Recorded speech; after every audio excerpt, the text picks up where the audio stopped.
Welcome, everybody.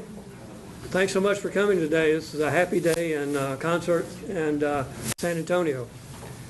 We wanted to provide a little update on the progress we've been making here in San Antonio.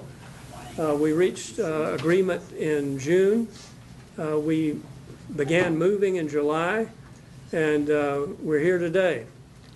But the most important person for us to talk about today is the CEO. Doyle, if you would, please come up and say a word to us. Thank you so much, Jack, and we are just as delighted as you are in being here. This really means a lot to us, and I'd also, I guess, like to acknowledge our city manager just walked in, Cheryl Scully.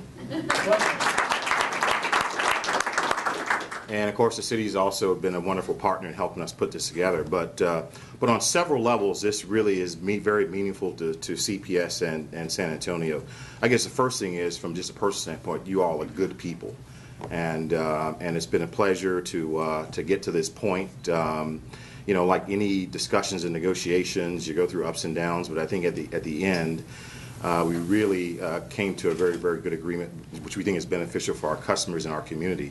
On the second level, it's very meaningful to us that you all trusted us to be a good enough partner to move here. I think that says a lot about not only what CPS can offer, but what the city of San Antonio can offer. And as I said to your team earlier, you know, Raleigh's not a bad place to live, and not a bad place to be. So for you all to come here to San Antonio to partner with us, I think really says a lot about our city, and we're awfully proud about that. The third level, I'd say, is very important, is that Consert technology really represents the flagship of our clean technology efforts, our new energy economy. We hope to get north of 250 megawatts of demand reduction from the Consert technology. That's really huge. It's really a size of a medium to small power plant. And of course, we all know that really the cheapest source of renewable energy is really conservation. So it's really big in terms of what we're doing and what we want to become here. And you all, to us, are the crown jewel of the first piece of this new energy economy we're trying to build in San Antonio. So on a whole lot of levels, it's extremely meaningful to us. We are delighted, flattered, and humbled by the fact that you're here and partnering with us. Still a lot to go. You know, as most would know by now, our larger ambition at CPS is really to become the hub of the new energy economy, and we think we're putting together a really great collection of partners, and Concert's really the first, and I would argue the flagship and really the key to making all this work. So thanks again. We're delighted to be here. Glad you're up and running. And as I committed to you a while back, Jack, that not only do we want you here, but we're just not going to say, you know, you're here now, great, and call us in a couple of years and let's see how you're doing. I think we have an obligation, as much as you have, to make you successful and do all we can, and we're going to continue to do that all the way through. So thank you again, and we're happy you're here. Thank you. I just simply want to congratulate CPS. The city of San Antonio. Cheryl, you guys are doing a great job. But most importantly, I wanted to congratulate Consert. This is an economic development success story. We're bringing jobs, Doyle. This is a wonderful opportunity to showcase how CPS can really step up to the plate and take part in our economic development process. This technology is the future. It really puts control back into the hands of the consumer, and I think that's what we really need to get out there, that message going out, going forward. This will help with what our job is, which is what you were talking about, is making sure that we have enough electricity that is reliable and that's affordable. And this is just one part of the puzzle, and I'm really happy that you've come to San Antonio, and I hope that you can keep working on hiring more people from this area. So I just want to congratulate everyone. Thank you. Thank you. I wanted to talk to you a little bit about what we've been doing here. We've hired 32 people so far in San Antonio, which we consider to be a good start.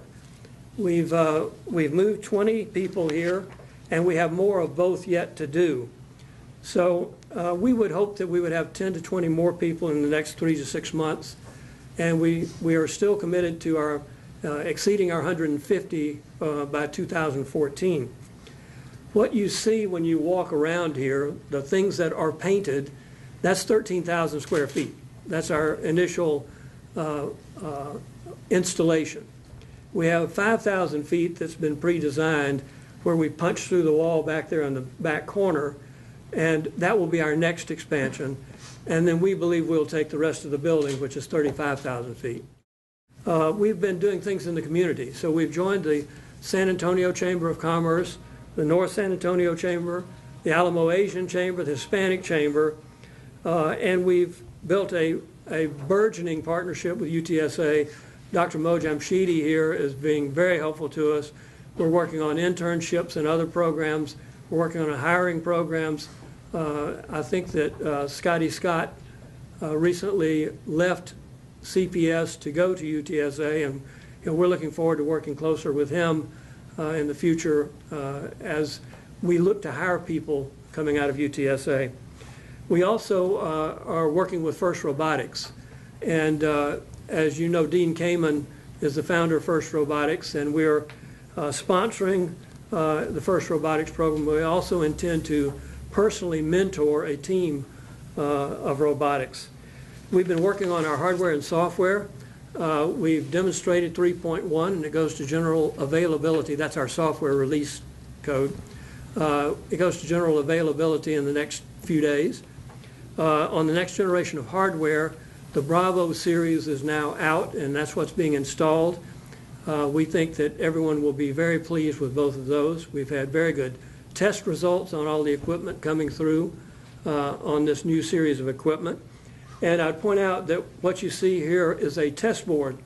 And for those of you who aren't aware, this is a meter.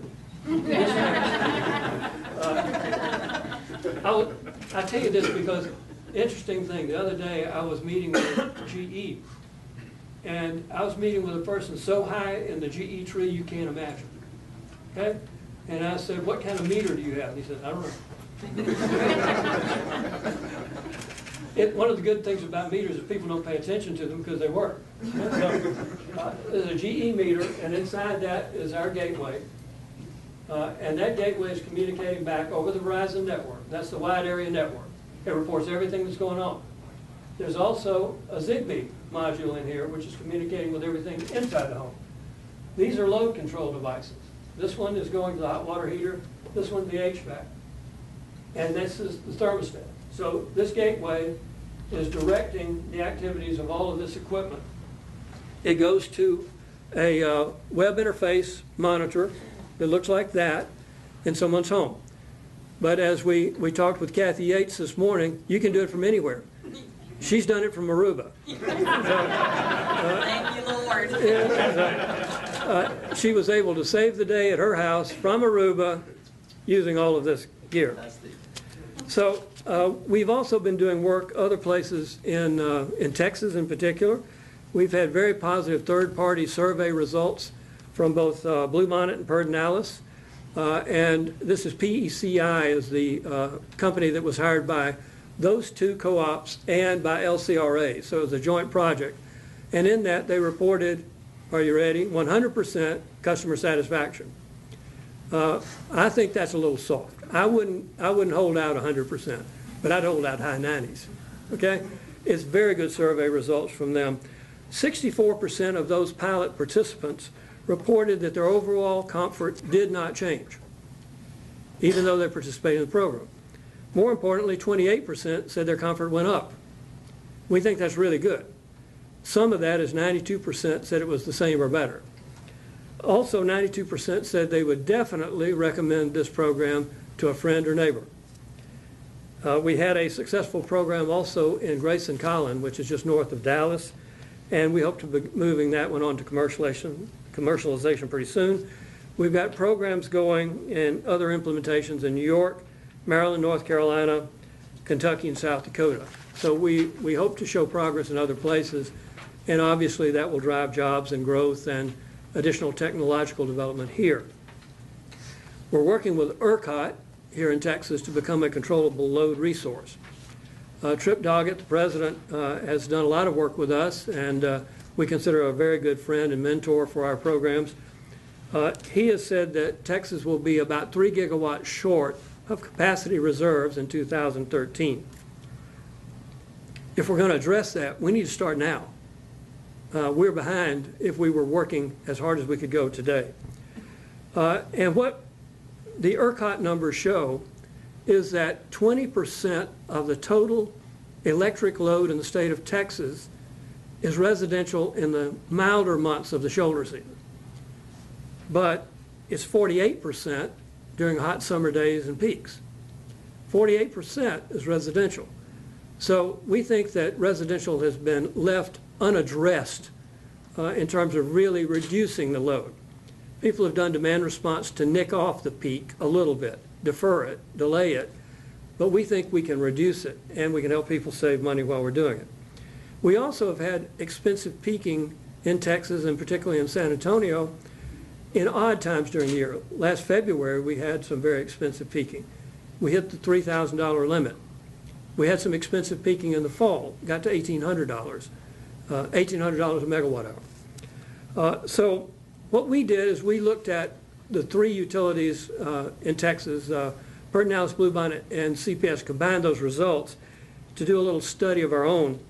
And what we found was that, well, first we looked at 3 to 7 p.m. for the months June, July, August, September. Those are the peak times in this part of the country.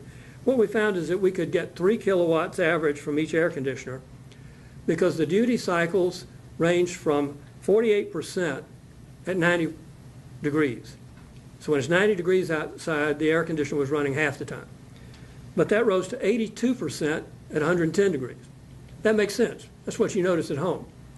So that's what's driving these summer peaks in residences, and that's what we need to be addressing along with these other loads that you won't notice as much. So we were able to control 57% of residential load during peak times.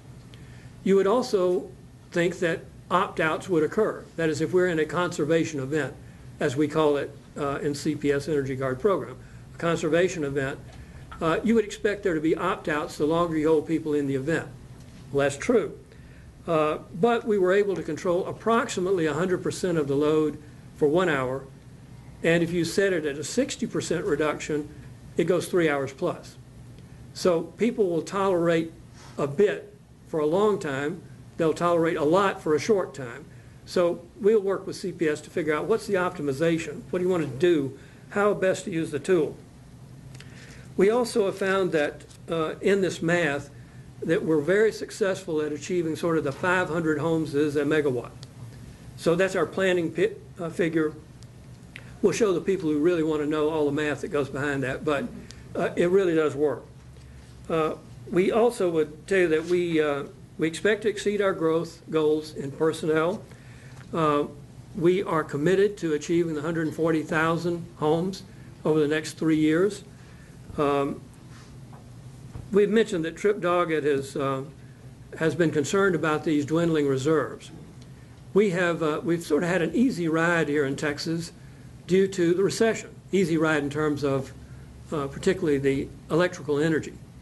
But with people closing down older plants, no more problems building newer plants, reserves are going to be a problem. The economy will come back. We will have hot weather. We need to get on to that. We were delighted to hear about the OCI announcement last week. We think that's a terrific thing for San Antonio and CPS. We would note that there is variability in solar output. We think we're the perfect partner for CPS and OCI. We think that reserves and the ability to do regulation on solar is critical. So we think that as the scale of CPS is 400 megawatts, you're going to need something like 400 megawatts of something. It's either going to be gas-fired peaking or it can be intelligent conservation as we do it. So we think we're a perfect partner and we look forward to working with those guys. This all comes from the vision of the mayor. It comes through city council. It comes through our city manager, Cheryl, Doyle Beneby, Chris Euxter, and all the CPS team have had a vision, and we're here to help you accomplish it. And that vision is to help the people of San Antonio save money and save the planet.